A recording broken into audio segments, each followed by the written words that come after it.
अचानक बड्डेचं डिसाईड झालं. फायनली सगळं सेट झालं. मी केक वगैरे घेऊन आली. तिला माहिती नव्हतं की केक वगैरे आणला आहे असं. तर चला आपण तिला आणूया आतमधून बाहेर आणि केक कट करूया.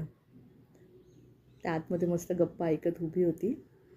तर आणलं तिला बाहेर. केक वगैरे कट करू आता. इथे तिला बसायला जमत नव्हतं. तिला कळत नव्हतं की कसं बसणार.